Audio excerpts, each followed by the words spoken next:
Can you sum up, I know it's difficult, but can you sum up for our viewers what your message was here this morning? Yeah, I mean, the Eco-Fiscal Commission put together this morning's discussion to make a few points, I think.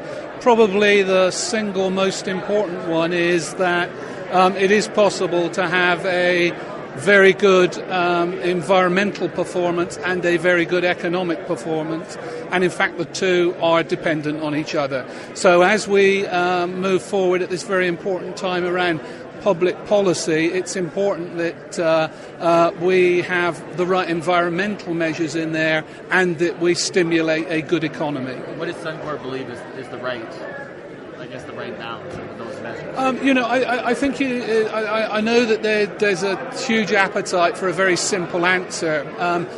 We think climate change is happening. We think a broad-based carbon price is the right answer. If you look at the CO2 production in a modern economy, about 80% of it is at the point of consumption or the point of use. So targeting fees just on industry simply doesn't get to it. So making sure it's broad-based. There's a huge appetite for a price. There is no exact price which is right. What's important to meet those two requirements is that, first of all, we move and take some action. There is a price. After that has to be reflective of the economy that you're trying to stimulate. That's very different in Alberta than it is in Ontario. It's very different in Canada than it is in the US than it is in Europe. So you're looking for a price which gets that balance between stimulating the right behaviours and innovation and yet making people recognise there is a price associated with consumption. So it's, my answer to the question is there's a price to start with, there'll be a price that needs to develop, it needs to be proportionate, it needs to be responsive to stimulating the right behaviours. Now, you stress the importance of taking the time to get it right, but how long is too long to wait? At what point does that uncertainty make it difficult for you to plan future projects? Yeah, the purpose of getting it right is just that, this is a complicated file, and particularly if you come into Alberta, we have a new government who are working very hard to understand the issues as they stand today.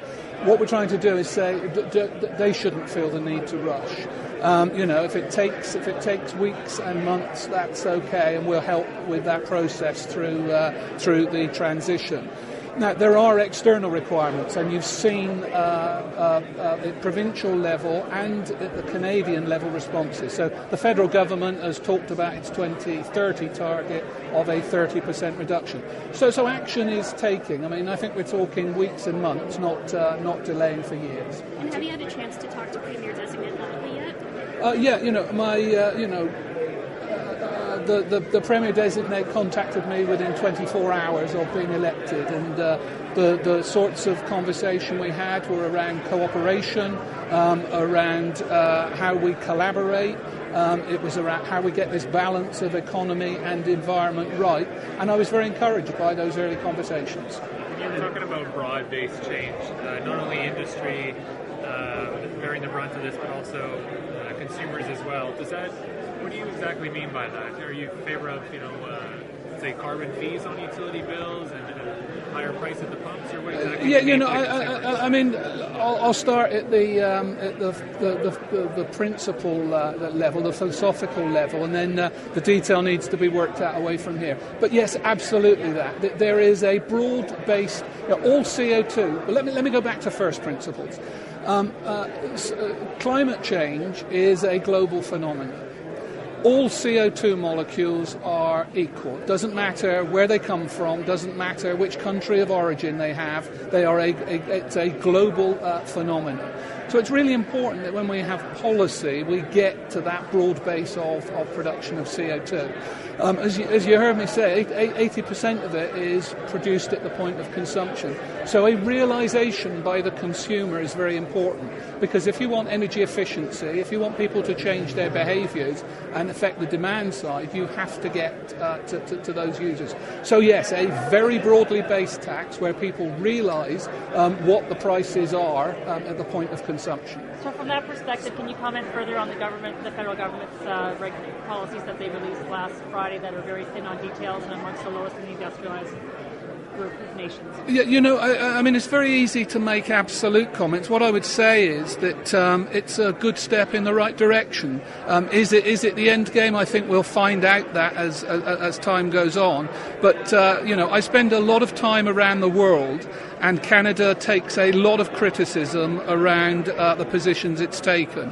What was wanted of us was to have a much clearer position, a much more ambitious target, and a willingness to make progress. And I think that's what that says. I mean, for us to move to a 30% reduction versus 2005 is a statement of recognition and commitment to make progress. Will it develop further? Oh, I think it will develop further over time, but a good step. Does that mean he'll levy additional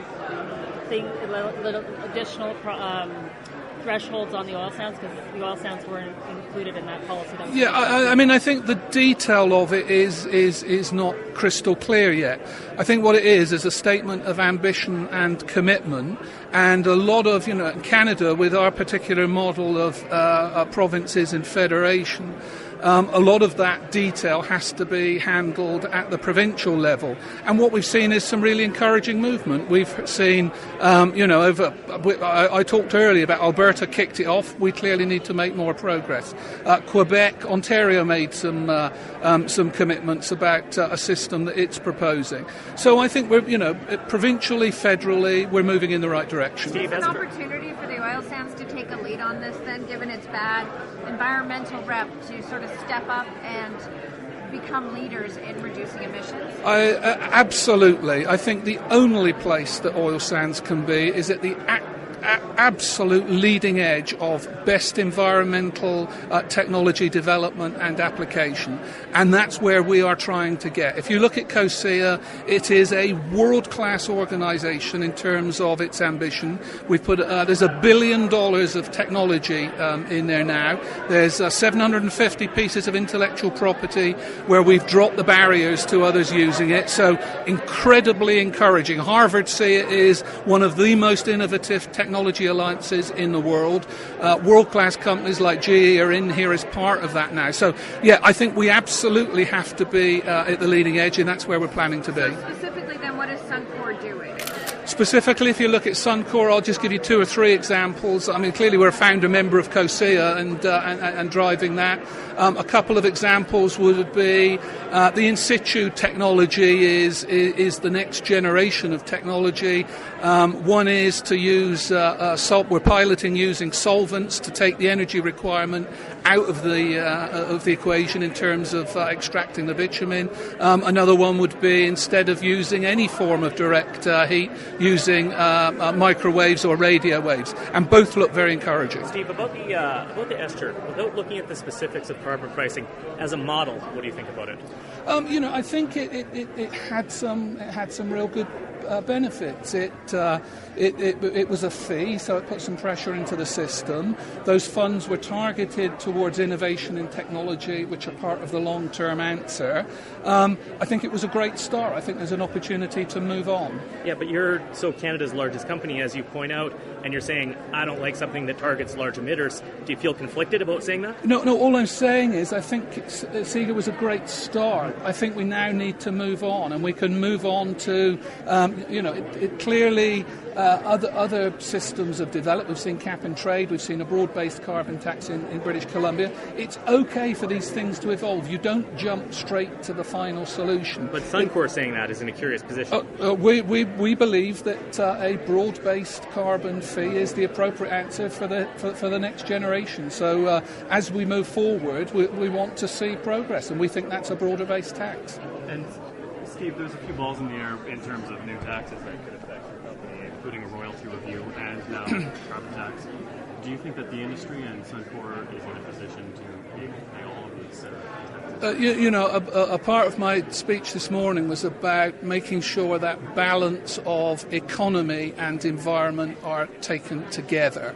So it's not possible to answer the questions in isolation. You're absolutely right. There's discussion about royalty, there's discussion about corporation tax, there's discussion about a different way of charging for carbon. And all of those have, some validity. The challenge for government in policy formation is all of those represent potentially additional costs to companies. So that's why we have to take our time and make sure we get the balance of economic and environmental policy right. Otherwise, we run the risk of making Alberta completely uncompetitive. And if that happens, then there's no base to take the royalty on, or to take the corporation tax on, or to pay the carbon levies, because industry will be struggling. So the balance of economy and environment is absolutely critical. How concerned are you about your access to capital being constrained by policies that are coming forward? The thing that worries the flow of capital most is uncertainty. Right now, there are question marks around, particularly in Alberta, there are questions about the price of carbon, there are questions around royalty, there are questions about corporation taxes, and it's very difficult for investors to put money in here whilst those uncertainties are there.